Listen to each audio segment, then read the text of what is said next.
Hey guys, I hope you had a happy Thanksgiving. I just wanted to do my reaction video to The Flash, Season 5, Episode 6, The Icicle Cometh. So last week's episode, Iris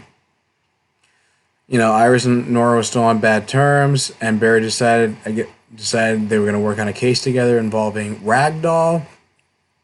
Um, considering they found out about considering all the alerts they got about his heist, and also partly to take Iris's mind off of her troubles with Nora, and seeing the parallels between the strained relationship of Tom Merkel, Ragdoll, and his own mother.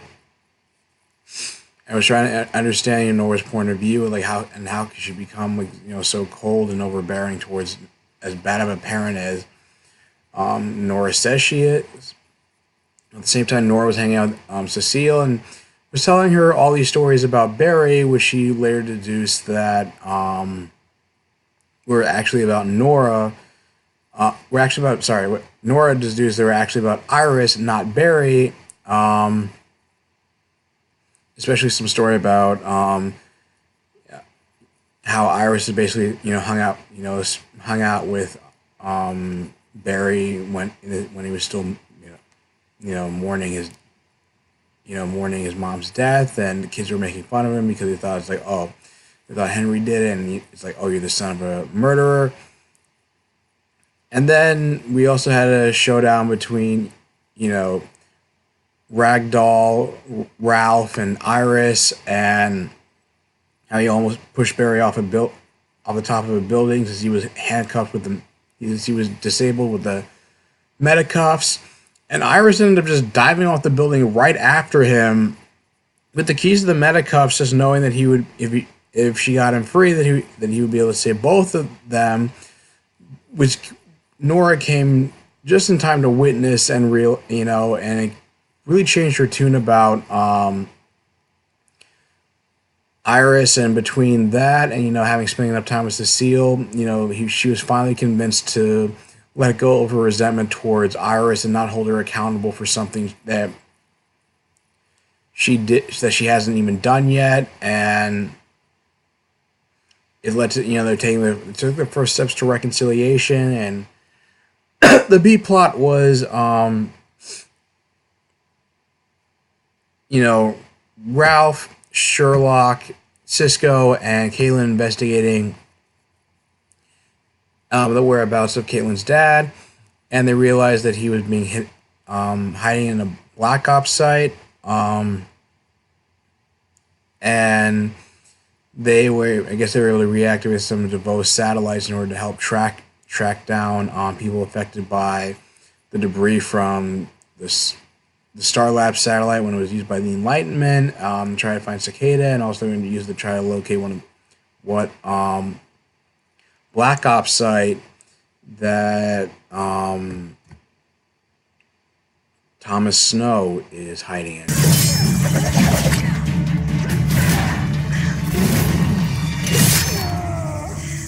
Sure, leave me alone.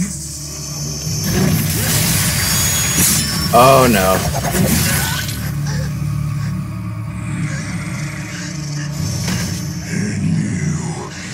Never should have existed. Alan and Cisco, Ramon, I know. I'm sorry, how do you know us? Well, when I first came here, I stayed in contact with scientists Louise Lincoln, Victor Fries, and Harrison Wells. Dr. Wells was able to give me full access to Starlab's video uplink. Since it rebooted, its capabilities is only as a one-way video, so I could see you, but I couldn't reach you. Well, looks like you had plenty of toys around here to keep you company. This neat little incubator. What's it for? Well, that was here when I got here. Never had any use for that thing. Something went wrong? Yes. The experiments became more and more dangerous, and I quarantined myself for the sake of everyone's safety. Every time my emotions spike, my malignancy spreads. Like when you're angry or scared. I wish I'd just left well enough alone for both of us. Wait, did I have the genetic marker for ALS too? and you tried to cure me. So my powers came from you. Killer Frost is my cure. Killer Frost. You might know her by a different name, Keone. Used experimental cryogenic gene therapy on your own daughter. I'd already done it on myself, Katie. I made alterations to the treatment. I tried to make it safer, Katie. And you started to exhibit dual personalities soon after I treated you. Any markers, you took the same cure. Where's your Keone? I never had one. It's probably why I'm dying. If I give this serum to a human, it will suppress their malignant side. But if I give it to a cryogenic metahuman, it will permanently suppress their human side. If that's your father's alter ego. He's trying to wipe out my dad. He needed your cells to make the serum. You're all here.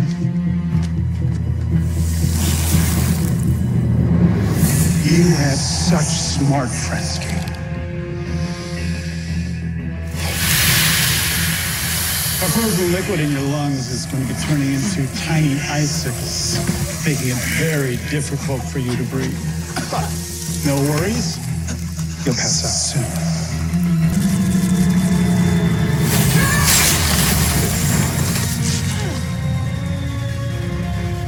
What? My daughter, you've returned. You're not my favorite. You found me.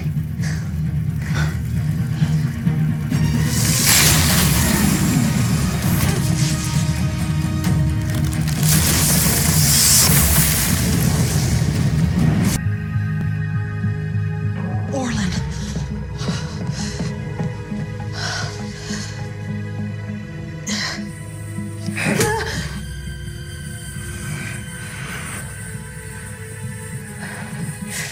After I fix up your side, I'm gonna patch up your chest.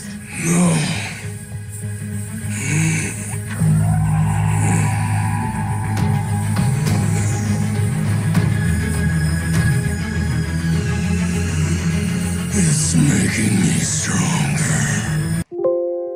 So a couple of things. It was nice to see Iris and Nora actually finally bonding. I mean, it started out as a little awkward at first, and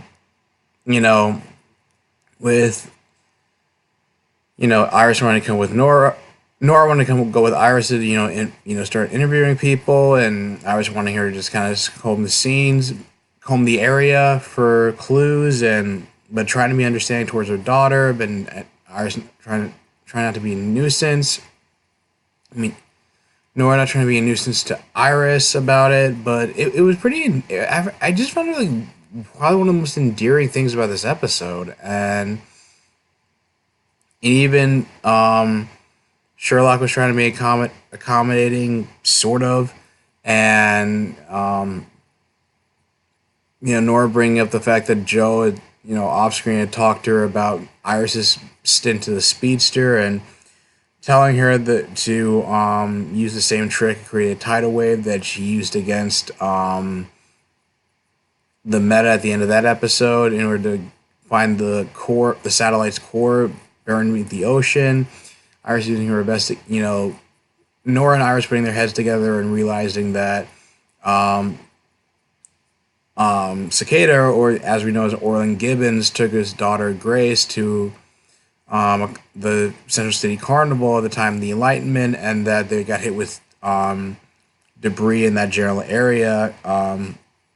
Cicada getting his dagger, the shrapnel in his chest that's hurting his lungs, and Grace was somehow put into a coma. And I guess because it was public knowledge that DeVoe was technically a Meta who taken over that satellite and was going to use it for the Enlightenment because Iris had exposed DeVoe's actions in her vlog. That's why he thinks that was the last straw for him. All metahumans are bad. But I don't know. I mean, next week's episode is supposed to be give us a little bit of his origins, and maybe it'll be similar to I feel like that's not that can't be enough. Like I feel like it had to be something similar to what happened with Ben Lockwood on Supergirl, where a number of alien invasions and alien related incidents forced drove him to become this sociopathic bigot and become Agent Liberty. I feel like for in Cicada's case, he probably went through a series of related events from which he had bad experience with metahumans, and that the night of the Enlightenment and him and his daughter getting injured was kind of the straw that broke the camel's back. Like he could have been in the thick of the action during the Metapocalypse because of Zoom's army invading the city, or the Speed Force storm, or who knows. But and I don't know. As far as like Cecile's and Ralph's storyline, it was that storyline had its moments. It was kind of cute, the back and forth they tend to have. I know like the Danielle Nicolay, she wants to do. I guess wants to take. She just having fun with the role and wants to do like some more comedy for the show. But I don't know. I just feel like she's kind of. I like Cecile and like the actress, and I just feel like she's kind of become like the show's equivalent of James Olsen from Supergirl, in the sense that for both of their respective shows, they're the characters that the writers just don't know what to do with, and struggle to the most in terms of like trying to give a compelling arc to, and ends up just being hit and miss. I hope it's not a trend that continues. I hope they kind of break that mold. I mean, it's still, six out of 22 episodes. They still have time to do that. I hope they do that. It was nice to see, Cicada. I don't know. It's been weird because like he's made such a lasting impression. In the first like 3 episodes, and then we had some filler with 4 and 5, and he was kind of out of the picture. And now he comes back, and I guess that he kept getting injured. He got injured by that Meadow that turned her hands into I guess metal blades, kind of like the T-1000, and I don't know. I guess not too much went there, other than Cicada's fighting through his own injuries to survive, and carry on this mission in his daughter's name. I mean, it was great that we actually got some clues as to from on the Cicada front, from Iris and Nora's end, and Cecile and Ralph's end. But I guess like it didn't. I don't know. Like it didn't really do much for at least like from the Cicada subplot. It's like you kind of like take it or leave it. I just don't. I mean, I really like this villain. I like what Chris Klein is doing with him. I just hope that I just don't want his potential to be squandered. I don't want him to end up like Savitar, which he's not. He shows up like sporadically throughout the season, and his potential's kind of squandered. Because so far, I just feel like he has a potential to be. Cicada has a potential to be one of the show's most compelling villains, with one of the more tragic backstories, and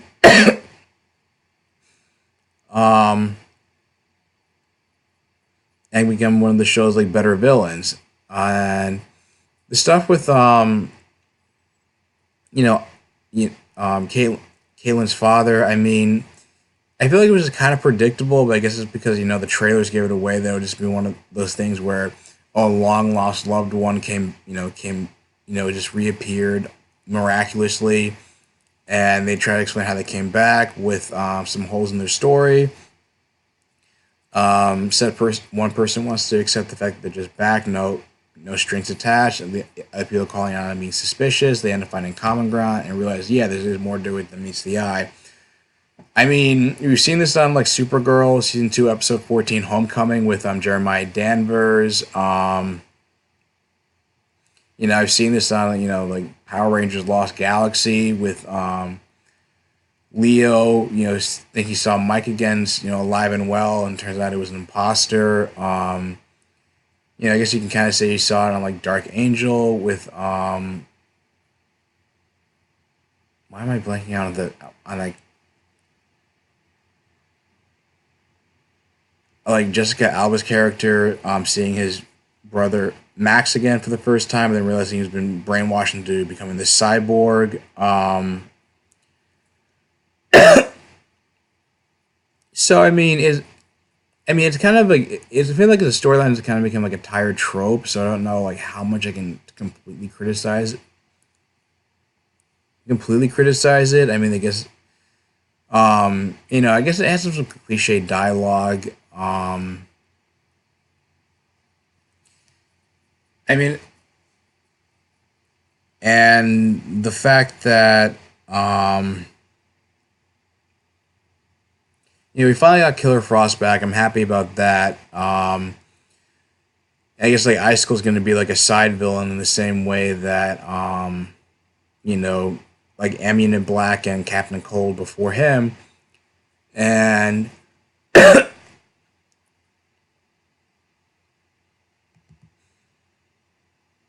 and I don't know. I just feel like it feels like it's a little bit flimsy with saying that the reason why Killer Frost disappeared was it wasn't because of Melting Point's powers, it's because DeVoe used Brainstorm's powers and his telepathy to suppress Killer Frost and place like a mental block that I guess was like triggered by her friend's like a heightened emotional state that finally brought Killer Frost back.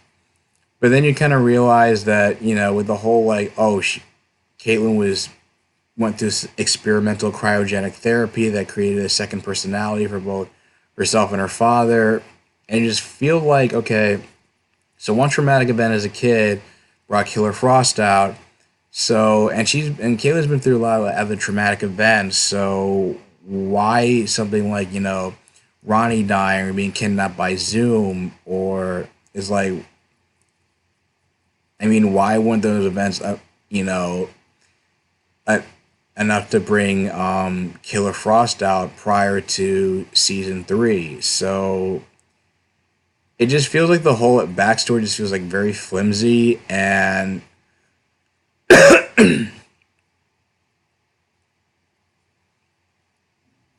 and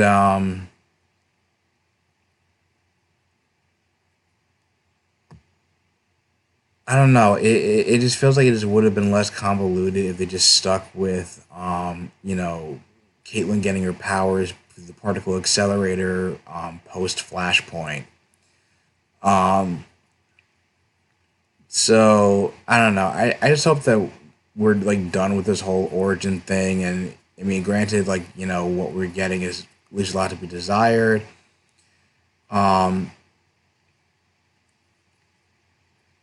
That Killer Frost is back and we're done with the whole like origin stuff, and it just I don't know. This episode just felt kind of I don't know if it was like a horrible episode, but it just felt like pretty like I mean, it had some moments that was like pretty enjoyable, but I just felt like it was kind of like average, if anything. I'm not sure what I mean. I'm not sure what people why people are saying like the acting was bad on the episode, but I don't know if I agree with that. But yeah, I just felt like last week's episode was like a little bit stronger. It was probably not one of the better episodes in season 5. But like I feel like at the same time, it just feels like I watched season 4 in its entirety, and it's pumped out like far worse episodes than this. But what do you guys think of the episode? Leave your thoughts in the comments down below. Do you agree with me? Do you think it was average, bad, good? What are your like I said, just leave your thoughts in the comments down below. I'm trying to upload my Black Lightning